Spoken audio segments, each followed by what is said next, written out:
É isso aí, TDIstas, bem-vindos a mais uma Liga TDI Brasil dessa maravilhosa semana. E, gente, hoje nós temos uma convidada que já faz parte da casa, né?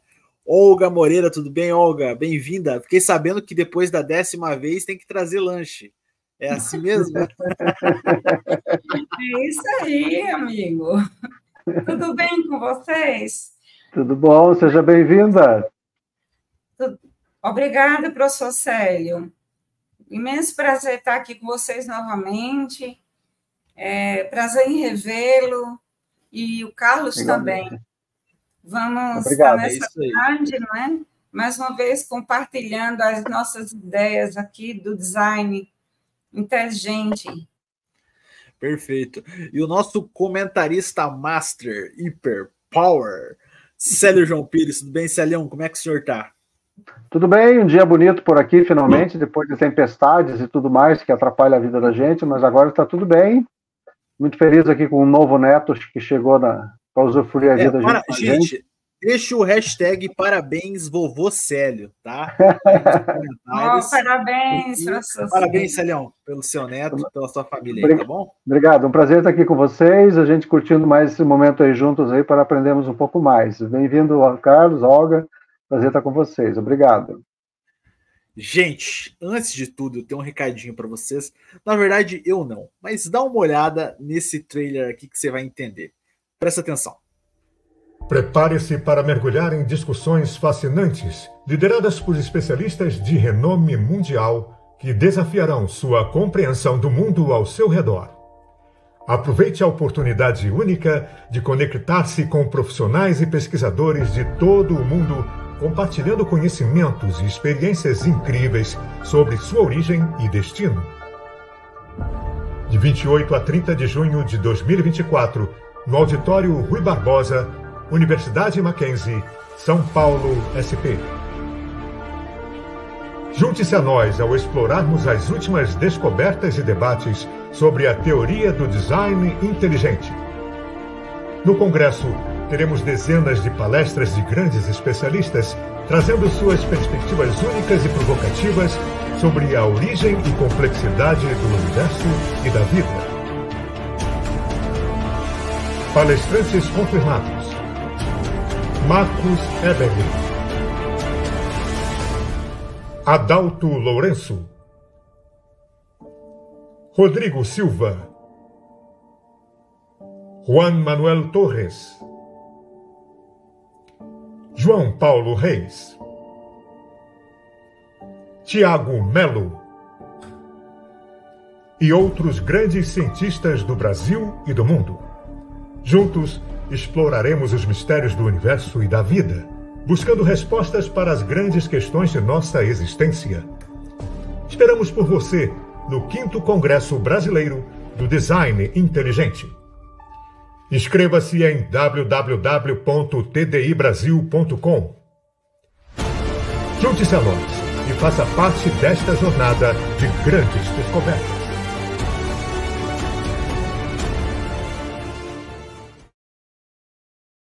É com esta produção cinematográfica que nós estamos aqui convidando vocês para o nosso 5º Congresso da TDI Brasil, que vai acontecer agora nos dias 28 e o dia 30 de junho. Isso mesmo, você não pode perder essa grande experiência que é participar de um congresso TDI Brasil, que vai acontecer lá em São Paulo, no Auditório Rui Barbosa, um auditório sensacional, maravilhoso, para que vocês possam ter o melhor conforto durante esse congresso. Gente, você não pode perder de forma alguma. E é muito simples de você se inscrever.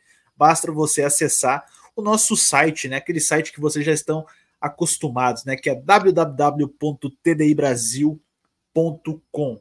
Gente, vocês não podem perder, vai ser excepcional. Um grande congresso com grandes nomes e você não pode ficar de fora. E se você quiser um descontinho, eu vou lançar aqui o cupom para vocês. Coloque lá, Liga TDI, você vai ter 20% de desconto se você for inscrito aqui do canal e assistir a Liga TDI com a gente, né? Então, fica aí esse cupomzinho para você aproveitar. Liga TDI, letra minúscula, não tem erro. Mas, gente, hoje nós estamos aqui para falar sobre célula. E temos uma especialista na área, ela que entende, conhece do assunto e vai ensinar um pouco mais a gente a respeito disso. Então, Olga, quero dizer que agora é com você, o palco é seu e a palavra é com você. Fica à vontade. Ok, Carlos, vamos dar início, então. Vou começar me apresentando. Eu sou a professora Olga Moreira, da Universidade Federal de Sergipe, e eu já tenho uma ampla experiência na área de ensino e pesquisa, né? E o meu doutorado foi feito em cima de biologia molecular. Então, vamos, nessa tarde, né, conhecer um pouco mais de um assunto, né, que já é bem conhecido, que é sobre a célula, essa maravilhosa estrutura, uma estrutura incrível. E, por ser tão complexa, seria impossível de uma célula vir a ser formada por um processo espontâneo, gradual, não guiado, né, e controlado por forças naturais. Então, a célula é uma estrutura incrível que aponta para evidência de design inteligente. E nós vamos ver por quê. E a nossa apresentação hoje à tarde sobre célula, ela vai abordar os pilares da TDI, que é complexidade redutível, antevidência, ajuste fino e informação aperiódica funcional. E aí, na imagem do lado direito, nós temos o mascote da TDI, né, o flagelo bacteriano, já bastante comentado e conhecido, uma proteína que apresenta complexidade irredutível, né? Uma proteína extremamente complexa, que faz parte do flagelo das bactérias, nas células procariontes.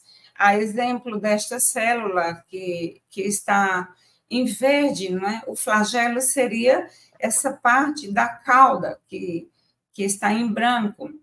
E o flagelo, ele apresenta essa estrutura, que é uma proteína, que é um motor, um motor. E por que ela é considerada uma estrutura de complexidade irredutível? Porque se nessa proteína você remover qualquer parte dessa estrutura proteica, ela para de funcionar, né?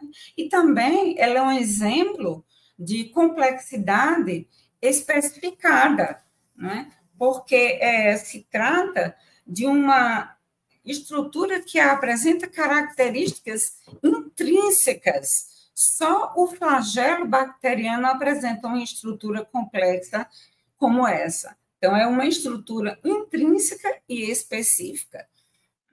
Então,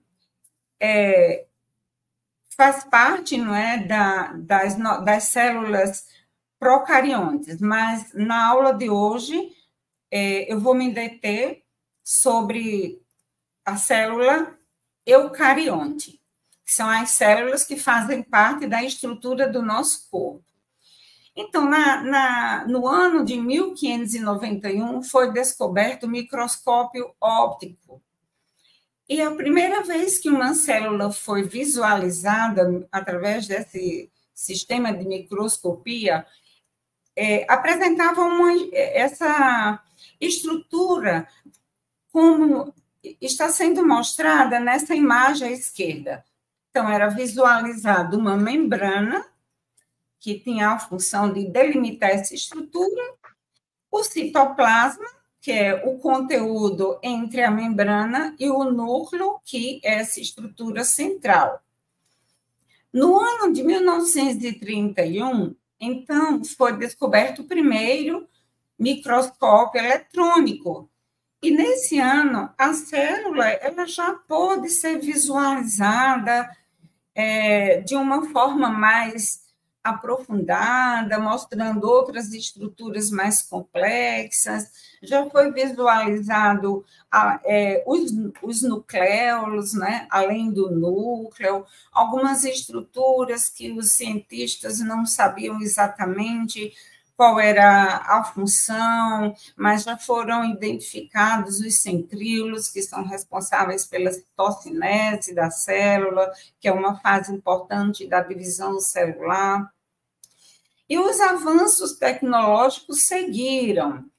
E no ano de 1953, a pesquisadora Rosalind Franklin, ela conseguiu pela primeira vez detectar essa fantástica estrutura que é o DNA, que fica localizado no núcleo das nossas células. E ela conseguiu visualizar essa estrutura através de difração de raio-x. Foi uma cristalografia com difração de raio-x. Então, vejamos bem que, na época que Charles Darwin escreveu o livro dele, A Origem das Espécies, não existia muito conhecimento aprofundado sobre a estrutura celular e muito menos sobre o DNA. Estava começando, né, a ser descoberto o DNA, mas não se sabia exatamente a complexidade dessa estrutura. Então, com o avanço, né, tecnológico, as análises com biotecnologia, então se conseguiu chegar no ponto que nós temos hoje, né, dessa complexidade que forma a estrutura, que faz parte da estrutura celular. Então, um conceito que nós podemos dar para a célula é que ela é a unidade estrutural e fisiológica dos seres vivos. Ela pode ser conceituada também como a unidade anatômica ou anátomo-fisiológica dos seres vivos, ou simplesmente como a menor parte viva de um ser. O nível de complexidade dessa estrutura é tão grande que chega a ser assim, assustadora quando nós vamos investigar a fundo, né? E nós vamos ver agora na sequência algumas estruturas, mas primeiro vamos compreender o que é essa célula. Ela é simplesmente uma fábrica inteligente e para lá de inteligente. As funções são rigorosamente controladas pelo DNA. Nós temos aproximadamente 10 trilhões de células no nosso corpo, gente. Aí você compara com o tempo evolutivo, que são 3,8 bilhões de anos, façam esse comparativo e analise se existe possibilidade de 3 trilhões de células que fazem parte da estrutura biológica do nosso corpo ter evoluído em 3,8 bilhões de anos, considerando que a evolução ela é baseada em processos lentos, graduais e sucessivos, com base nas mutações aleatórias e também na seleção natural. Então, daria tempo, em 3,8 bilhões de anos, serem formadas 10 trilhões de células. E quando nós pensamos que o nosso sistema nervoso ele tem aproximadamente 90 bilhões de neurônios, exatamente até o que foi quantificado hoje, 86 bilhões de neurônios, sem contar com as células da glia, que são as células que estão localizadas entre os neurônios, que para cada neurônio existem aproximadamente 10 células da glia. Então, 86 bilhões de neurônios daria tempo ser formado por um processo lento, gradual e sucessivo em 3,8 bilhões de anos? Isso aí fica para a gente pensar. A estrutura da célula ela é muito complexa, muito complexa. Ela apresenta várias estruturas subcelulares. Vamos começar pelo citoesqueleto. Então, assim como o nosso corpo, ele apresenta o esqueleto, né, a parte de estrutura óssea que dá sustentação e a forma do nosso corpo, a célula também apresenta um esqueleto. E esse esqueleto é chamado citoesqueleto celular. É o que dá a forma, a sustentação, dá um formato estrutural para essa célula.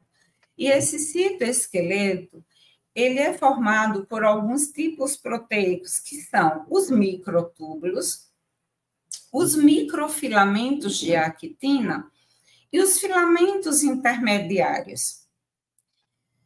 E essas proteínas, elas formam como rodovias dentro da célula. Esse citoesqueleto, ele é localizado entre a membrana celular, que também é chamada plasmalema, que é a estrutura que delimita a célula, ou seja, separa o conteúdo interno da célula do meio ambiente, e o citoesqueleto, ele é localizado entre a membrana celular e a membrana nuclear. Em cima do tipo proteico, de um dos tipos proteicos que forma essa rodovia dentro da célula, existem algumas proteínas que se movimentam carregando moléculas enormes chamadas de... essas proteínas são chamadas de cinesinas e dineínas. Elas têm a capacidade de carregar ou carregar moléculas enormes, como mostram aí nessa imagem do lado esquerdo, moléculas muito maiores do que ela, e as cinesinas, elas fazem o transporte dessas moléculas no sentido anterógrado e as dineínas no sentido retrógrado. Observem na imagem do lado direito a complexidade dessas proteínas. As cinesinas localizadas no lado direito da imagem, que fazem o transporte da carga no sentido anterógrado, e as dineínas no lado esquerdo da imagem, que fazem o transporte dessas moléculas numa velocidade imensa no sentido retrógrado. Então, essas estruturas também representam complexidade, exemplos, né, de complexidade especificada e complexidade irredutível. Observem a morfologia dessas proteínas. Se um pesquisador que trabalha com biologia molecular consegue alterar a estrutura minimamente de uma proteína como essa, ela para de funcionar. Então, são exemplos de complexidade irredutível e complexidade especificada, porque as características dessas proteínas são próprias delas, são intrínsecas. Não existem outro tipo proteico dentre os 10 milhões aproximadamente de tipos proteicos que existem no nosso corpo. Essa especificação é típica da dineína e da cinesina. Então, são nanomotores moleculares que nós temos abundantemente trabalhando dentro das nossas células, né? Em conjunto com outros mecanismos de transporte de membranas que nós vamos ver. Então, aqui, mais uma imagem, né, que mostra a dineína e sua estrutura extremamente complexa. O núcleo da célula também é considerado uma organela. E essa organela, ela é considerada o cérebro da célula e também é considerado o aparelho reprodutor da célula. Porque o núcleo é a estrutura que comanda todo o funcionamento da célula, sem exceção. Por isso que ele é considerado o cérebro da célula. E ele também é um aparelho reprodutor, porque sem o núcleo, a célula jamais se dividiria.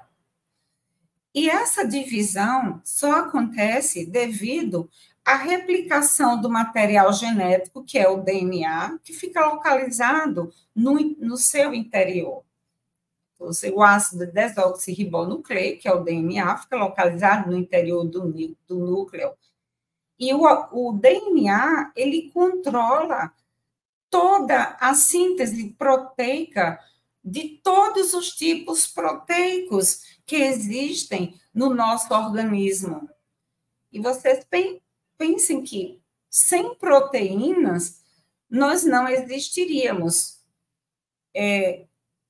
Sem a maquinaria de síntese proteica, que é representada pelos ribossomos que ficam localizados no retículo endoplasmático rugoso, que faz parte, né, organela da célula, sem os ribossomos, que é a maquinaria de síntese proteica, nós não existiríamos. Então, o núcleo é uma estrutura fantástica e é considerado uma organela citoplasmática porque ele apresenta uma membrana externa, né, de dupla camada. E vocês observem na imagem aí à direita que apresentam uns poros. E esses poros existem, eles são separados um do outro de uma forma precisa. A distância entre esses poros é calculada com muita precisão, igual a distância em nanômetros. E esses poros existem para dar passagem ao RNA mensageiro quando ele é sintetizado a partir de um códon do DNA, a partir da informação genética de uma região específica do DNA. Então, ele vai sintetizar um RNA mensageiro que vai transportar uma informação na forma de um códon formado por 3 aminoácidos que vão especificar, vai representar a mensagem que o RNA mensageiro vai levar para realizar a síntese da proteína. Esse RNA mensageiro, ele sai de dentro do núcleo da célula com essa informação trazida do DNA, através dos poros.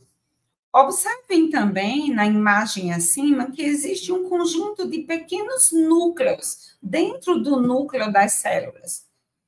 Esse conjunto de pequenos núcleos é chamado de nucleolo. A função do nucleolo é sintetizar os ribossomos. E logo mais, na sequência da nossa palestra, nós vamos entender também o que são os ribossomos e como eles funcionam. Outra estrutura subcelular extremamente importante nas nossas células é o complexo de Golgi. Na imagem acima à esquerda, nós observamos em amarelo o núcleo da célula com os poros, o nucleolo na parte interna e diretamente associado ao núcleo, nós podemos visualizar o retículo endoplasmático rugoso, que é esse que apresenta uns pontos, né? Esses pontos são grânulos que representam é o retículo endoplasmático rugoso, né, que ele apresenta na sua estrutura a maquinaria de síntese proteica, que o RNA, e acoplado ao retículo endoplasmático rugoso, que apresenta os ribossomos, né, ele é chamado de rugoso porque apresenta aderido às paredes das suas membranas os ribossomos, que fazem a síntese proteica.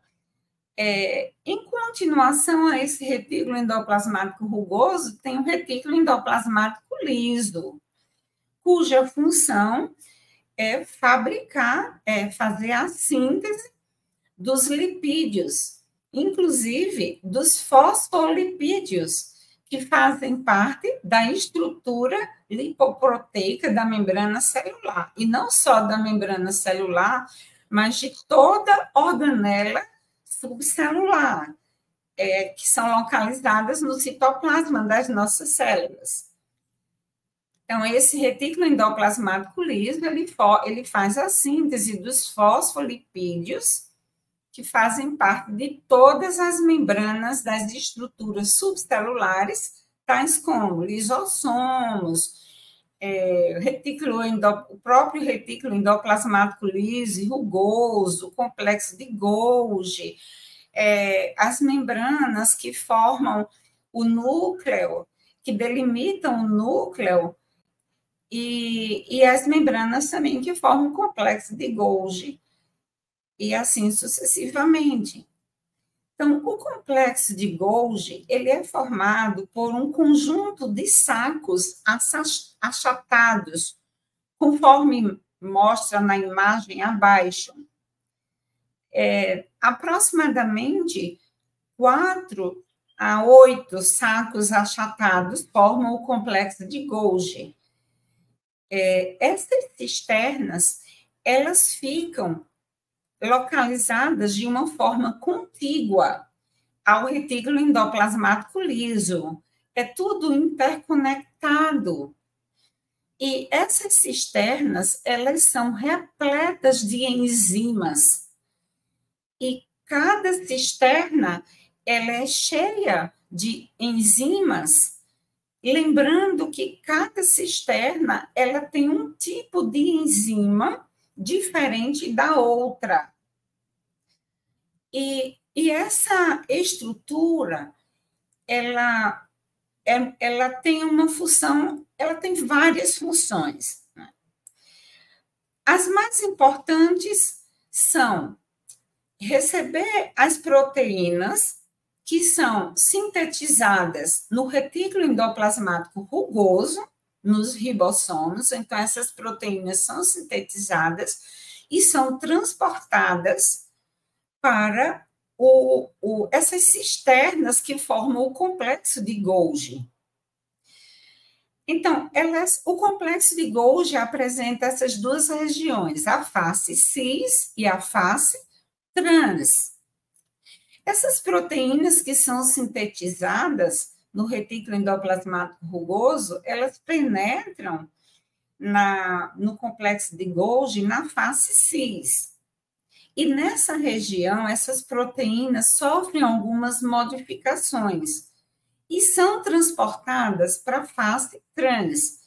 Então, essas proteínas, elas vão sendo transportadas dentro dessas cisternas do complexo de Golgi. Quando chega na cisterna da fase trans, elas são empacotadas. E esse empacotamento forma uma vesícula que é cheia de proteína. E essas vesículas, elas são desprendidas do complexo de Golgi para o seu exterior, nessa face trans do complexo de Golgi. Então, a função do complexo de Golgi, uma das funções, é a excreção, porque excreta vesículas cheias de proteínas. Essas vesículas cheias de proteínas, elas podem permanecer no citoplasma da célula para cumprir as suas funções, como essas vesículas, elas podem ser transportadas para fora da célula através de um processo chamado que é a excreção celular, a exocitose, e ela sendo excretada da célula, ela vai cumprir a sua função extracelular. A exemplo das enzimas, por exemplo, enzimas do aparelho digestório, que são responsáveis pela digestão dos nossos alimentos. Mas todas essas proteínas que são sintetizadas no retículo endoplasmático rugoso, elas são empacotadas e elas são liberadas do complexo de Golgi. Outra função dessa estrutura é a formação dos lisossomos, que eu vou explicar na próxima slide. Outra função muito importante é que o complexo de Golgi, ele forma o acrossomo do espermatozoide. Essa estrutura pode ser visualizada nessa imagem inferior do lado direito. Então, quando o espermatozoide ele está para perfurar o óvulo, então, essas cisternas do complexo de Golgi, elas são comprimidas e elas formam como um capacete que vai dar mais firmeza no espermatozoide. A cabeça do espermatozoide, podemos falar assim, ele vai ficar mais forte, né, com esse capacete para poder perfurar o óvulo.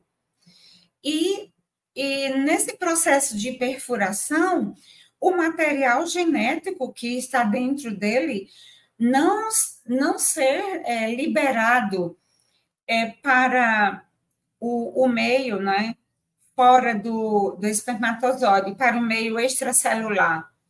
Sendo assim, o acrossomo do espermatozoide, que é esse capacete formado pela adesão, né, dessas cisternas que formam o complexo de Golgi, esse capacete é um exemplo fantástico de antevidência, né, que antes do problema acontecer, porque se não fosse esse capacete, o espermatozoide provavelmente não iria ter força suficiente para perfurar o óvulo.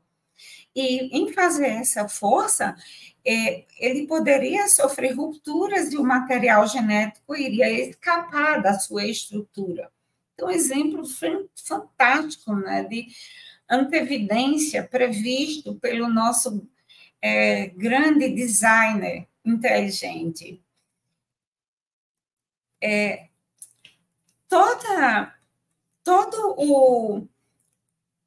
Todas as moléculas que vocês possam imaginar no nosso corpo, elas são transportadas por vesículas. Exemplo também de sinais de antevidência. O grande designer, né, ele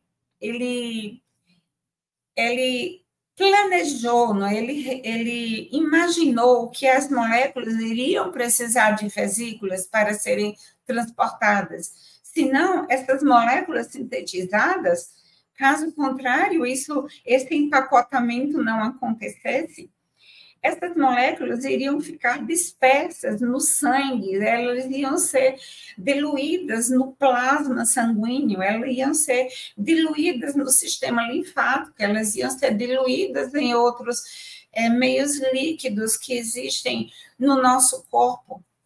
Então, essas vesículas que são sintetizadas, né, que são fabricadas pelo complexo de Golgi, elas fazem o empacotamento de toda molécula funcional, né, que faz parte do nosso processo metabólico no nosso corpo.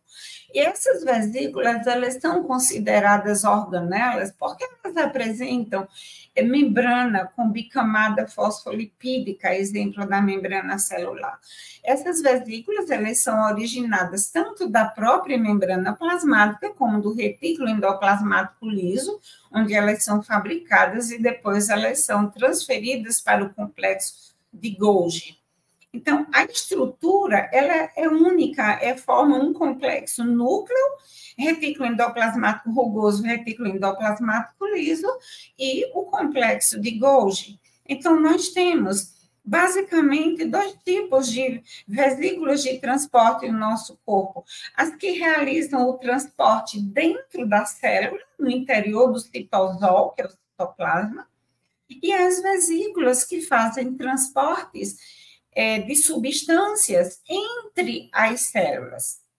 Então, exemplos de vesículas que fazem transporte de substância entre as células, nós temos exemplos nas sinapses, a exemplo dessa imagem inferior abaixo, à esquerda. Então, vocês podem observar que na membrana pré-sináptica, ela tem umas bolinhas. Nessa membrana pré-sináptica, essas bolinhas são as vesículas, que são cheias de neurotransmissores. E esses neurotransmissores, quando o potencial de ação passa nessa junção entre 2 neurônios, as vesículas elas se aproximam da fenda pré-sináptica e liberam o neurotransmissor na fenda sináptica, que é esse espaço que existe entre o neurônio, a membrana pré-sináptica e a membrana pós-sináptica. Observe que na membrana pós-sináptica existem uns pontinhos. Esses aí são receptores de membrana sináptica. E esses receptores, eles são específicos. O formato dele também é específico de acordo com o neurotransmissor que ele vai acoplar. Se o neurotransmissor, por exemplo, é acetilcolina, o receptor tem um formato. Se o neurotransmissor é a noradrenalina, o receptor vai apresentar outro formato e outra função. Então, é um nível de complexidade estrondoso, é impossível que estruturas como essas que nós estamos estudando nesse momento nas células tivessem sido formadas por um processo lento, gradual, espontâneo e sucessivo. Jamais. O nível de complexidade que existe nas nossas células é muito grande. Um outro exemplo de vesícula excretora pode ser representado pelas células que secretam hormônios. A exemplo dessa imagem, do lado direito, abaixo, que são as células excretoras. Essas células elas produzem hormônios e elas secretam esses hormônios, que geralmente são os hormônios, quando são secretados, né, um tipo de comunicação chamada endócrina, que nós vamos ver. Esses hormônios, eles são produzidos pelas glândulas endócrinas e são secretados por essas glândulas endócrinas e são lançados na corrente sanguínea para ser acoplado com a célula que vai apresentar um receptor também específico para esse tipo hormonal. Então, essas substâncias, os hormônios, também eles são armazenados dentro desse tecido que é a glândula, em vesículas. Então, existem vários tipos de vesículas, como vesículas que armazenam cálcio no tecido ósseo, e assim sucessivamente, de forma que as substâncias, as moléculas do nosso corpo, elas não apresentam uma distribuição aleatória. E as vesículas, elas são específicas para o tipo de substância que ela vai armazenar e transportar. Outra função do complexo de Golgi é fabricar lisossomos. Os lisossomos são vesículas cheias de enzimas e elas apresentam uma membrana delimitante bastante forte, que é também fosfolipídica, por isso que o lisossomo também é considerado uma organela. Os lisossomos são fabricados pelo complexo de Golgi e eles apresentam um papel que está relacionado com a digestão celular. O que significa isso? As células, por exemplo, elas envelhecem. Então, quando as células envelhecem, elas se tornam disfuncionais ou metabolicamente inativas. Então, os lisossomos, eles se encarregam de digerir essas células, assim como estruturas subcelulares também que se tornam disfuncionais, elas são eliminadas. Os lisossomos também digerem determinadas substâncias químicas do metabolismo celular, que são as proteínas, os lipídios, os polissacarídeos, e eles também realizam a autofagia, que eu acabei de explicar. A autofagia, que é digerir a própria célula, que já apresenta alguma disfunção. E os lisossomos também associados com outras estruturas, realizam a pinocitose e a fagocitose. A fagocitose, que é o englobamento de partículas sólidas pela célula, e a pinocitose, o englobamento de partículas líquidas. Os ribossomos. Alguns autores consideram os ribossomos organelas, outros não. Por que alguns autores da biologia celular não consideram ribossomos como organelas? Porque os ribossomos não apresentam membrana, não apresentam a membrana fosfolipídica, que delimita a estrutura, como acontece com todas as demais estruturas subcelulares. Mas os ribossomos, por outros autores, são considerados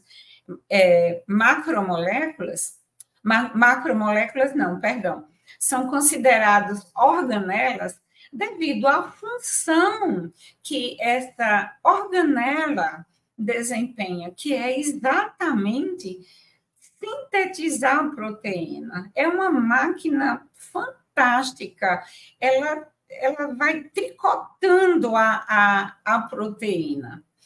E o processo acontece assim. O ribossomo, ele tem duas unidades, uma unidade maior e uma unidade menor. A unidade maior, ela apresenta 49 proteínas, enquanto que a unidade menor apresenta 33 proteínas. Então, os ribossomos, eles são formados de riboenzimas, que são as proteínas, e também de tipos proteicos específicos. Na unidade menor, apresenta um sítio, e esse sítio, ele funciona como ligante do RNA mensageiro. Então, observe na imagem acima que o ribossomo, entre a unidade maior e a unidade menor, existe uma fita. Essa fita é o RNA mensageiro, que quando sai do núcleo da célula, através daqueles poros, ele sai trazendo um código que ele copiou do DNA, de uma trinca do DNA, que é chamada de códon. O ribossomo, ele é disfuncional se a unidade maior estiver afastada da unidade menor. Mas algo fantástico acontece. Assim que a fita de RNA mensageiro atravessa os poros do núcleo, isso já constitui um mecanismo de sinalização molecular. E quando esse RNA mensageiro sai do núcleo e já está no citoplasma, imediatamente a unidade maior se aproxima da unidade menor. E aí o ribossomo, ele se torna funcional. Então, como que acontece? Na subunidade A, apresenta 3 sítios, que estão aqui, ó. O primeiro, que é chamado sítio A, que são sítios de ligação. Estão aqui identificados pela seta escura, a seta preta. Então, tem o sítio de ligação A, vizinho a ele tem o sítio de ligação P, e vizinho ao sítio de ligação P tem um sítio de ligação E, que significa E de exit. No sítio de ligação A, vai entrar o RNA transportador, que é esse, ó, que está com um aminoácido na sua ponta, representado por essa bolinha laranja. Então, o RNA transportador com o seu aminoácido em laranja, ele se encaixa no sítio A. No momento que o RNA transportador se encaixa no sítio A, ele entrega o aminoácido para o sítio P. Quando ele entrega para o sítio P, a cadeia de síntese proteica ela vai aumentando, porque o processo não se encerra até que o código dos aminoácidos seja ativado. No sítio P, esse RNA transportador, ele sai dessa região, por isso que o sítio P é chamado exit, que é saída.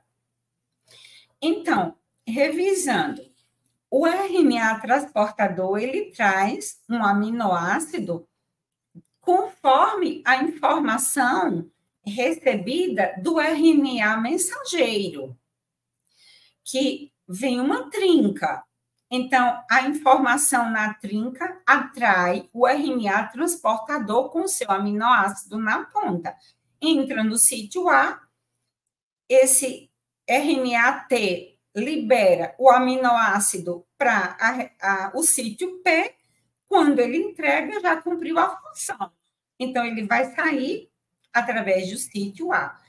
E assim, a proteína vai tendo a sua cadeia alongada e ela vai sendo sintetizada. Então, é algo magnífico e que não acontece com erros. Quer dizer, acontece erros, mas são erros que a própria célula se encarrega de corrigir. O que é chamado código genético?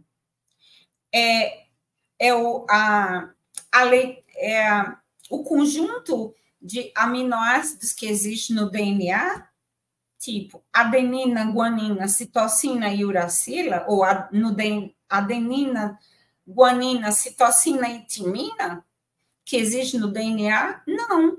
O código genético é exatamente a trinca de RNA mensageiro, que é o código com a informação com 3 aminoácidos, associado ao aminoácido do RNA transportador, que ele vai trazer 3 aminoácidos para se unir com a trinca do RNA mensageiro. Então, a trinca de RNA mensageiro unida com a trinca do RNA transportador representa o código genético. Então, é algo muito complexo. Impossível estruturas como essa, o DNA, o RNA, o ribossomo, ter surgido ao acaso numa sopa, como o professor Marcos Eberlin fala, ácida, escaldante e venenosa. Por que ácida? Porque era muito hidrogênio, segundo a teoria de Miller. Escaldante, porque era 100 graus de temperatura. Proteínas são desnaturadas numa temperatura de 100 graus. Por isso que é ácida, escaldante e venenosa, cheia de amônio. Amônia era o líquido extracelular da primeira célula. É possível isso ser concebido como verdade científica? Jamais. Você imaginar que piscinas salinas seria o líquido extracelular da primeira célula, supostamente formada naquela sopa preconizada pela teoria de Miller? Jamais, sem contar que uma célula no meio salino, ela passa por osmose, porque a água salina, ela seria um meio concentrado para a célula. Então, o interior da célula, que contém água, que não seria salina, a célula perderia toda a água por osmose para o suposto líquido extracelular, que seriam as piscinas salinas. Isso não tem lógica, não existe lógica científica nisso, não é assim que se faz ciência. Outra molécula, outra organela impressionante da célula, essa aqui é fantástica, é a mitocôndria. A mitocôndria, também localizada no citosol das células, ela também tem a membrana fosfolipídica, mas só que a mitocôndria ela apresenta duas membranas, uma externa, que delimita a sua estrutura, e uma interna, que forma a delimitação da matriz mitocondrial, que é essa estrutura espaçada no interior da mitocôndria. O mesmo questionamento, sem imaginar que uma mitocôndria ela foi formada por um processo de endossimbiose, gente, é para rir, é para rir. Pesquisador sério precisa rir de uma proposição dessa. A mitocôndria, ela cumpre uma função extremamente importante na célula, ela é uma usina de energia. Esse processo de produção de energia pela mitocôndria é chamado de respiração celular. Então, o nosso sistema respiratório, formado pelos dois pulmões, ele seria mais adequadamente denominado de sistema ventilatório, porque quem realiza a respiração não são os nossos pulmões. Quem realiza a respiração é a célula, através das mitocôndrias. E como que isso funciona? A mitocôndria, como é mostrada na imagem do lado direito, ela apresenta a membrana externa, como já foi falado, e a membrana interna. E essa membrana interna, ela delimita espaçamentos. Entre esses espaçamentos existe um líquido, que é a matriz mitocondrial. Então, toda essa região interna da mitocôndria, ela é ocupada pela matriz mitocondrial. E na parede interna da mitocôndria é onde fica localizada a cadeia respiratória mitocondrial. Então, vejamos bem. Quando uma molécula de glicose, ela passa da corrente sanguínea, do capilar sanguíneo, para o interior da célula, essa molécula de glicose, que, por sinal, glicose só é fornecida ao nosso corpo através dos alimentos, porque glicose é carboidrato. Os mecanismos de síntese de glicose no nosso corpo, eles só funcionam em caso de escassez, tipo fome celular, quando o nosso organismo está passando por um processo de jejum muito prolongado. Então, as células vão usar mecanismos de reserva. Mas, normalmente, a célula ela só recebe a glicose porque o organismo se alimenta através de carboidratos. Então, quando os carboidratos passam por um processo digestório, então a glicose ela vai ser quebrada na ponta final dessa digestão e ela penetra na célula.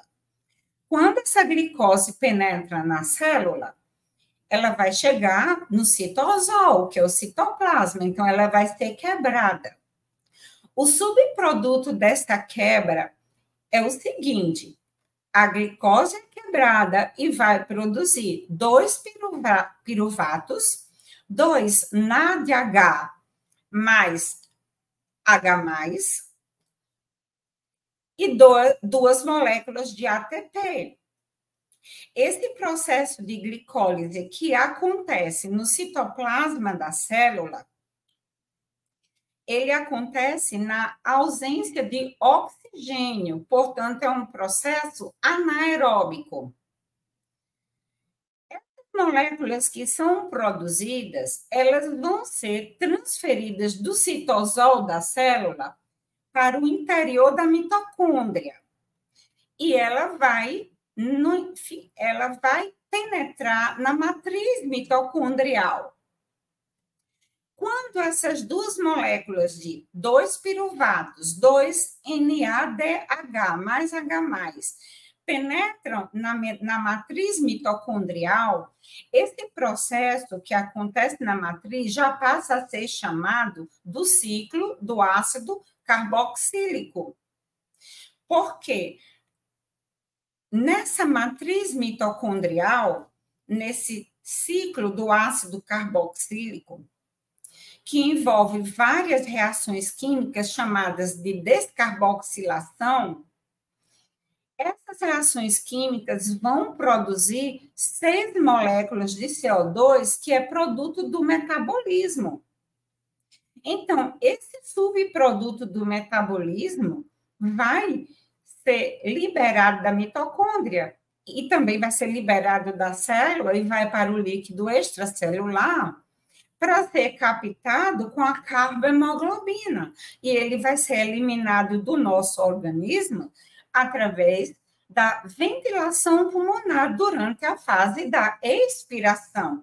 Então, nós inspiramos oxigênio, que vai ser utilizado no processo de metabolismo celular, e nós expiramos o CO2, que vai ser retirado do nosso organismo através do sistema respiratório, que seria melhor chamado ventilatório, na fase de expiração.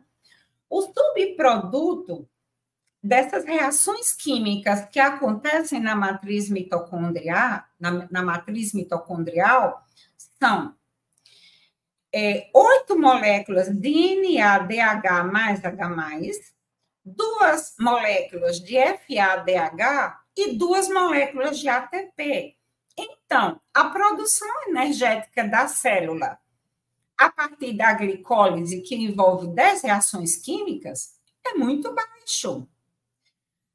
A produção também de ATP, que acontece na matriz mitocondrial, também é muito baixa. Só são 2 ATPs. Só que, quando essas moléculas de 2 NADH mais 8 NADH do ciclo do ácido carboxílico mais 2 FADH vão para a parede externa da mitocôndria, que é a cadeia respiratória mitocondrial, as reações de óxido-redução e de fosforilação oxidativa que acontecem na parede desta membrana vão resultar na produção de 34 moléculas de ATP. Então, imaginem que essa membrana aqui é a membrana da parede externa da mitocôndria. Então, existem várias enzimas, que são enzimas transmembranas. São proteínas transmembranas. E essas proteínas, que são chamadas de complexo 1, complexo 2, complexo 3, e assim sucessivamente até o 5, elas vão fazendo as reações de óxido-redução associadas com os citocromos que existem na parede mitocondrial, dessa cadeia respiratória mitocondrial. Então, à medida que vão acontecendo essas reações de óxido-redução e de fosforilação oxidativa, essas reações de óxido-redução, vão produzindo hidrogênio, hidrogênio e mais hidrogênio e mais prótons e prótons, de forma que esses prótons eles vão ser bombeados do líquido extracelular para o líquido intracelular, né, da mitocôndria, através dessa proteína chamada ATP sintase, que é uma bomba de próton. Essa fantástica proteína teria possibilidades dessa proteína também ter sido construída ou formada no passo a passo através de mutações aleatórias e seleção natural, jamais. Observem a complexidade dessa proteína, a estrutura dela, todas essas partes são constituintes proteicos diferenciados, é uma bomba de próton que transporta os íons hidrogênios que estão em alta concentração no líquido, da parte da matriz mitocondrial para a parte interna da mitocôndria. Então, alta concentração de prótons, os prótons vão entrando, e na medida que os prótons vão passando, o ADP que existe na parte interna, do lado interno da membrana, ele se associa com um fosfato inorgânico e produz APT, de forma que na ponta final desse processo de fosforilação oxidativa, essa bomba de próton, que é a ATP sintase, produziu 34 moléculas de ATP por mitocôndria, por mitocôndria que existem na célula. E lembrando que a quantidade de mitocôndrias que existem nas células depende do tipo de célula. Por exemplo, umas células que envolvem gasto energético muito intenso, como a fibra muscular, elas têm em média 50 mil mitocôndrias por célula, por fibra muscular. E assim as células do músculo cardíaco, células como as glândulas endócrinas, que gastam menos energia, têm uma quantidade menor de mitocôndrias. Mas essa produção de 34 ATP é por mitocôndria em cada fase do processo metabólico. É muita energia que a mitocôndria produz para o funcionamento das células e do nosso corpo como um todo. Agora vamos entrar na membrana plasmática. A membrana plasmática, ela apresenta uma estrutura fosfolipídica. Na verdade, ela é lipoproteica. Por quê? Ela apresenta vários tipos de lipídios e apresentam as proteínas. Essa estrutura fosfolipídica é assim formada porque os lipídios apresentam uma estrutura que eu vou mostrar nos slides à frente, e essa estrutura, a membrana, ela apresenta várias proteínas, apresenta proteínas periféricas, proteínas transmembranas. As proteínas transmembranas, elas atravessam a bicamada e elas apresentam um sítio de ligação no exterior da membrana, ou seja, voltado para o líquido extracelular, em um sítio ligante do lado interno da membrana, que fica voltado para o citosol da célula.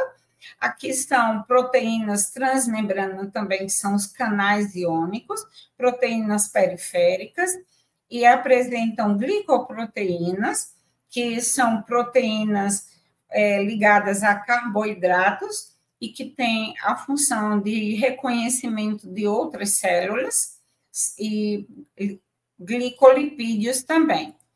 Então, é uma estrutura extremamente complexa. Então, você imaginar que uma membrana plasmática, uma membrana celular veio de uma micela por um processo espontâneo também não existe lógica nesse...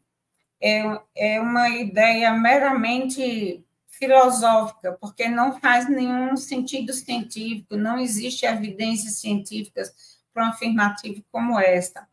É uma estrutura responsável pelo controle bioquímico, tanto do líquido intracelular, que é aquele localizado no interior da célula, que também é conhecido como líquido, e também pelo controle do conteúdo bioquímico do líquido extracelular, também conhecido como leque. A principal função da membrana celular é a permeabilidade celular. Através da permeabilidade, a membrana ela controla tudo o que deve entrar e o que não deve entrar da célula, assim como o que pode sair da célula e o que não pode sair da célula. Essa função é uma das mais importantes da membrana, e através dessa função a célula ela controla a homeostase de todo o nosso corpo. Então, a membrana celular, ela apresenta um mosaico fluido, ou seja, essa estrutura, ela não é estática, ela é fluida. Essas membranas, essas proteínas de membranas, elas podem se deslocar, por exemplo, proteínas periféricas, elas se acoplam à membrana, cumpriu a função, ela sai, entendeu? Aqui nós temos proteínas alfa-hélice, então é uma estrutura fluida, extremamente complexa. A composição, 50% de lipídios, sendo a maior parte deles fosfolipídios, 50% de proteínas, por isso que ela é chamada lipoproteica, e também apresenta colesterol e carboidratos. Então, a superfície externa dessa membrana, bem como a interna, que fica voltada para o citosol, é hidrofílica, e a região central aqui da membrana, ela é hidrofóbica, ou seja, lipídios passa tranquilamente através da membrana, porque é apolar. Glicose não passa através da membrana para o interior da célula, a menos que existissem proteínas carreadoras, porque a glicose ela é uma molécula polar, ela é hidrossolúvel. Então, a membrana ela tem os seus mecanismos de controle para possibilitar a entrada e saída de substâncias para a célula. O glicocálix, né, são formados pela associação de proteínas com carboidratos e proteínas com lipídios, carboidratos com lipídios também. Então, aqui temos uma estrutura proteica, né, que forma um glicocálix, que é uma proteína associada a um carboidrato, são proteínas extremamente importantes para estabelecer contatos com outras células. Na verdade, o glicocálix faz o reconhecimento entre as células e a função da membrana, as principais funções, né? Delimitação da célula, proteção, permeabilidade seletiva, detectar sinais externos. Aqui a estrutura abaixo, na imagem do lado inferior, abaixo, né, a estrutura de um fosfolipídio, tem essa cabecinha em vermelho, a cabeça hidrofílica, e ela fica voltada para a parte externa e interna da membrana. E a cauda, ela é hidrofóbica. Então, outra importante função da membrana celular é a comunicação celular. Olha, sem comunicação celular, as células não sobrevivem. Sem células que não recebem estímulos, elas morrem. Para uma célula sobreviver, ela precisa se comunicar com outra célula. Então, seria impossível você imaginar, naquela atmosfera primitiva, que uma primeira célula procarionte se formou e não estabeleceu comunicação com outro tipo de célula semelhante a ela. e sobreviveu, porque a comunicação celular é imprescindível para a sobrevivência das células. Ela regula a função dos diferentes órgãos e tecidos do corpo, e as células dependem de estímulos que recebem de outras células para funcionar. Então, aqui está uma célula recebendo 3 tipos de estímulos. Então, como que essa célula responde? Quase nada, ela apenas vai fazer o controle do seu metabolismo. Por exemplo, vai ativar determinadas enzimas, mas além desses 3 estímulos, se ela recebe mais 2 outros tipos diferentes de estímulos, essa célula pode se duplicar. Se ela recebe, além desses 2 outros tipos de estímulos, mais 2 outros tipos diferentes, então essa célula ela pode se diferenciar em um outro tipo de célula, como acontece com as células tronco. Elas podem contrair, como acontece com a contração da fibra muscular. Ela pode receber estímulo para produzir secreções, como acontece com as nossas glândulas endócrinas e exócrinas, e assim sucessivamente. Onde que eu quero chegar com essa informação? É que se os estímulos eles cessam, essas células elas entram em apoptose. Certo? Então, se é só estímulo, aqui evidenciado pelo X, a célula morre. Então, naquela atmosfera primitiva, não, aquela célula isolada naquele ambiente da sopa primordial, ela iria sobreviver sem receber os estímulos necessários. Esse slide, ele mostra, vamos falar rapidamente, né, os tipos de comunicação entre as células. A parácrina, as células se comunicam com as células vizinhas. Esse tipo de comunicação é mediado pelas citocinas, muito frequente no sistema imunológico, os tipos celulares do sistema imunológico. A comunicação endócrina, que é mediada por hormônios. Então, uma célula como a célula da adenohipófise sintetiza hormônios, aí os hormônios caem na circulação e eles são armazenados em vesículas, e aí eles vão ser liberados numa célula-alvo à distância.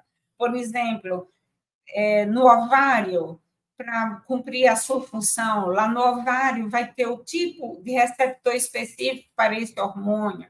É a comunicação endócrina, representada por essa imagem do lado esquerdo abaixo. A neurócrina, que é entre as células do sistema nervoso. As vesículas armazenam neurotransmissores. Quando o potencial de ação passa, essas vesículas liberam neurotransmissor, ou para o músculo, né, na sinapse neuromuscular, ou para o neurônio seguinte, formando a união entre 2 sinapses, e aí cumpre a sua função. E tem a comunicação dependente de contato, né, que as células, por exemplo, epiteliais, são células muito próximas. Então, existem esses tipos de comunicação entre as células do nosso corpo, são as mais básicas, não é? E quando uma célula ela é estimulada, então, como que essa célula vai responder? Ela vai responder fazendo a transdução de sinal, que é a capacidade de uma célula de receber um estímulo e traduzir esse estímulo, que é o sinal, para produzir uma resposta bioquímica e intracelular e manter assim a homeostase do corpo. Sem a homeostase, o corpo não sobrevive, a célula não sobrevive. Por exemplo, se uma célula recebe um estímulo de um neurotransmissor representado aqui pela acetilcolina, se for a célula do coração, a acetilcolina vai diminuir a atividade cardíaca. Se for numa glândula salivar, vai estimular a produção de saliva. Se esse acetilcolina é no músculo esquelético, vai estimular a contração da fibra muscular esquelética.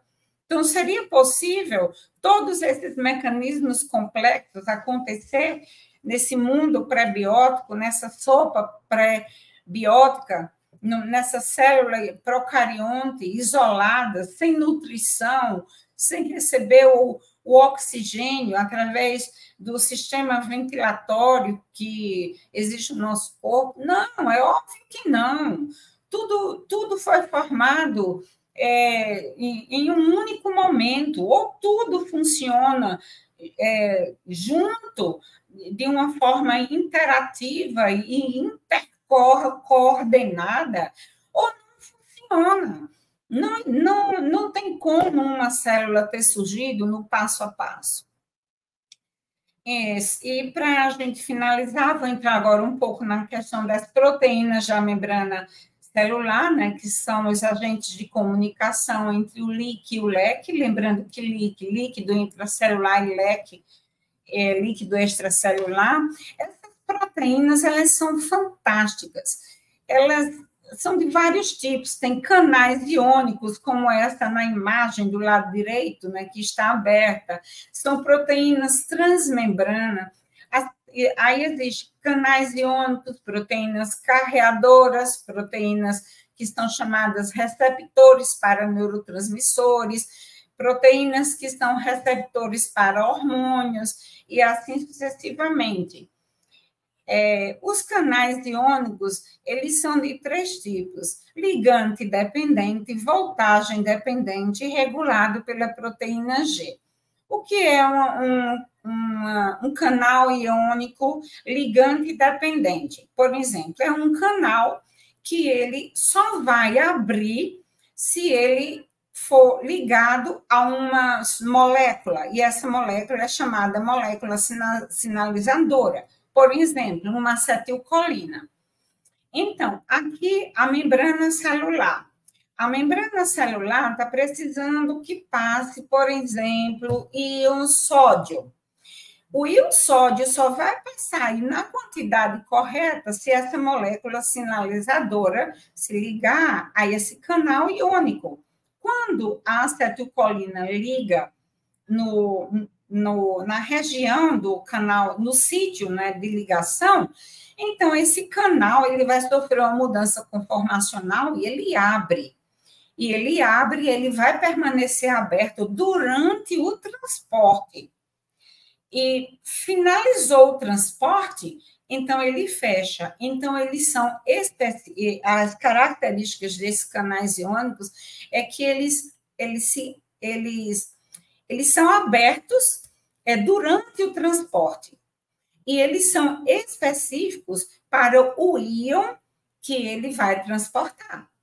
Por exemplo, canal de sódio só transporta sódio. Não adianta vir cálcio que não vai transportar cálcio. Não adianta vir magnésio que não transporta magnésio. Eles são específicos. Aqui um exemplo de um canal aberto, aqui o canal fechado, que só vai abrir quando a molécula sinalizadora entrar em contato. Por isso que chama canal ligante dependente, porque ele depende de um sinalizador para poder ele abrir. Canal voltagem dependente é um canal iônico típico dos neurônios. Esse canal voltagem dependente pode ser exemplificado pela enzima, a enzima da bomba sódio-potássio, a bomba sódio-potássio. Então, observe na imagem à esquerda que tem 2 sítios para o potássio e 3 sítios para o sódio. É uma proteína transmembrana, portanto, ela vai ter um sítio extracelular e um sítio de ligação intracelular. Então, observem nessa imagem à direita e azul. Olha, no sítio vai se ligar 2 moléculas de potássio e no outro lado 2 de sódio. A diferença esse canal voltagem dependente para o canal iônico dependente de sinalização molecular é que esse canal ele não abre durante o transporte, ele abre para um lado da membrana de cada vez. Então, ele vai abrir para um lado, e aqui ele abre para um lado, recebe a substância, aí depois ele fecha e vai abrir para o outro lado da membrana. Então, essas proteínas, elas não... esses canais iônicos voltagem dependente, eles não ficam abertos durante o transporte. Eles não ficam totalmente abertos durante todo o transporte. Durante o transporte, eles abrem para um lado da membrana de cada vez.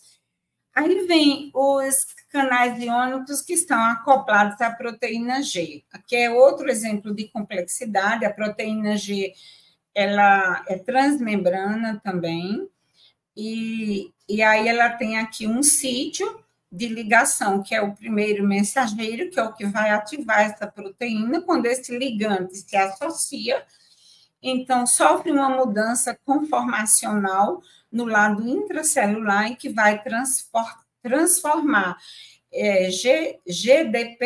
GTP em GDP, que é a guanosina difosfato, liberando energia. Aí, essa ativação vai ativar essa fosfolipase C, que vai transportar esses segundo mensageiros para o diacilglicerol.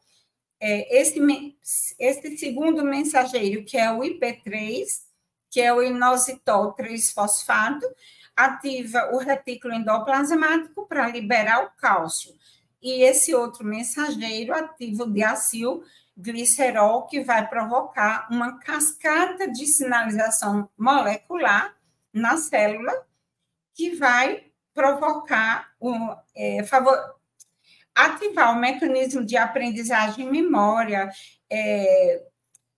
Existem mediações químicas relacionadas com a síntese de enzima, ativação de proteínas de expressão gênica, liberação de hormônios, de fatores de crescimento, e transmissão de impulso nervoso, tudo associado com a ativação da proteína G, os mecanismos de sinalização molecular da proteína G. O outro tipo de proteína transmembrana, eu estou acabando, são as proteínas carreadoras. Então, essas proteínas carreadoras, elas têm um domínio ATPase, e tem as proteínas carreadoras sem domínio ATPase. Então, com domínio ATPase, sem domínio ATPase. A proteína carreadora com domínio ATPase um exemplo é a bomba de sódio e potássio, que bombeia, que ela está presente na membrana celular do neurônio. Bombeia 3 sódios para fora e 2 potássios para dentro da célula. Então, ela é diferente da proteína do canal iônico, a proteína de canal. A proteína de canal, ela está aberta, totalmente aberta durante o transporte. A proteína carreadora, ela está aberta, não está totalmente aberta durante o transporte. Ela fica aberta para um lado da membrana e fechada para o outro lado. E assim sucessivamente. Aí ela tem com domínio ATPase e sem domínio ATPase. Sem domínio ATPase, por exemplo, de proteína carreadora de glicose. Então, como a membrana fosfolipídica, ela não permite a passagem de glicose para o interior da célula por causa da região hidrofóbica, então, existem receptores nessa membrana que vão transportar a glicose. Esse processo de transporte é chamado de difusão facilitada, que é a única forma como a glicose pode penetrar para o interior da célula através dessas proteínas carreadoras. Se não fossem essas proteínas carreadoras, ninguém estaria vivo, porque sem a glicose não existiria energia celular. Então, proteínas carreadoras são outros exemplos de proteínas de antevidência. E para encerrar, como a membrana celular também, ela tem essa região hidrofílica e hidrofóbica, repetindo, a região hidrofílica para o lado extracelular e intracelular, representada por essas estruturas arredondadas, e a região hidrofóbica, que é a parte interna, né, fosfolipídica, onde tem também colesterol aqui, que só permite a passagem de moléculas polares, apolares, aliás, e também de moléculas muito pequenas. Então, outra proteína fantástica transmembrana são as aquaporinas. Essas proteínas, elas funcionam como um filtro de água. Então, só permite a passagem de uma molécula de água por vez, tanto do líquido para o leque, como do leque para o líquido, a depender da necessidade da célula. Se a célula está precisando de água, a aquaporina permite a entrada de água para dentro dela. Se não está precisando, muito pelo contrário, precisando de saída de água, ela vai funcionar permitindo apenas a saída de água de dentro para fora da célula. Então, são vários e vários e vários exemplos de complexidade irredutível, complexidade especificada, de antevidência, de ajuste fino. A célula, ela é repleta de exemplos de estruturas com ajuste fino, com estruturas com complexidade especificada e complexidade irredutível e antevidência. Então, com base nessa palestra, né, nós ficamos diante, né, dessa pergunta: é design ou acaso? Eu fico com o design. E o design inteligente design ou acaso é o grande debate do século. Né? Então, vamos dar, né, continuidade a esse grande debate do século. Foi processo evolutivo ou foi design? Foi uma mente inteligente, genial, que planejou tudo isso e fez tudo isso em um dia? Quando ele falou no 6º dia, agora façamos o homem? Ou veio tudo isso ao acaso? Impossível ao acaso. Possível. Então, com essa fala, eu encerro nesse momento a nossa palestra. Aí, perfeito, Olga. Tá me ouvindo?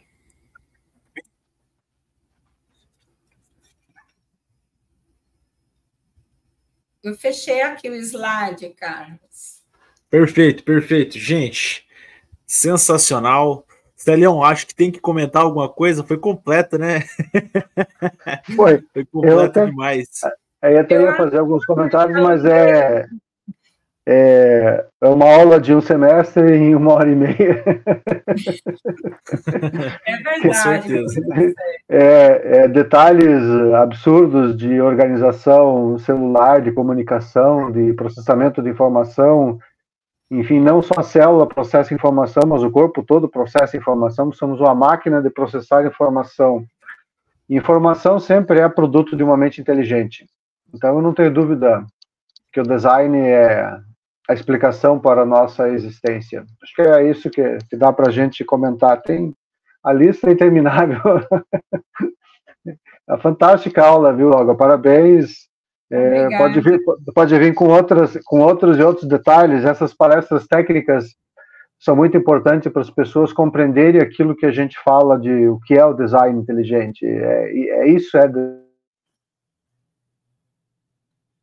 Porque quando nós observamos, né, as diferenças nas estruturas, eu fico analisando, né, as diferenças tanto do ponto de vista morfológico como funcional, daquelas proteínas transmembranas, né, das proteínas de canais, a membrana celular, ou ela foi feita de uma vez, tudo ou nada. não tem como a membrana celular ter sido formada no passo a passo. A membrana celular, sem as aquaporinas, a célula morria. A membrana celular, sem as proteínas carreadoras de glicose, como que ia formar as proteínas de bomba de sódio e potássio e depois de um certo tempo formar as proteínas carreadoras de glicose, num processo lento e gradual? Não. Ou formou tudo de uma vez para o sistema funcionar como todo, ou nada. E outra coisa, a membrana celular é a estrutura máxima da célula responsável pela homeostase do nosso corpo. Sem membrana, a célula não funciona, sem membrana, o nosso corpo não funcionaria, porque a célula é a unidade fundamental, né, do nosso sistema corporal. Eu diria que a ideia da evolução, ela foi baseada no momento do tempo em que a ignorância sobre o funcionamento não só das células, dos seres vivos, da natureza em si, era total. Hoje em dia, com o que a gente conhece de microscopia, de funcionamento, de química, bioquímica, de física, essas coisas todas, ela tornou-se uma ideia primitiva, uma ideia tosca, que não tem mais sentido ser mantida como status quo vigente na ciência. Ela é tosca, ela não tem como responder a isso que você apresentou, talvez nenhum único slide disso que você apresentou ela tem condições de responder, até porque não é possível replicar esse processo, né? Então, acho que a evolução em si está morta. Tá? A ideia de evolução tal qual Darwin e seus sucessores apresentaram está morta. Se você pegar a evolução que os organismos mudam ao longo do tempo, isso é verdade, eu estou envelhecendo.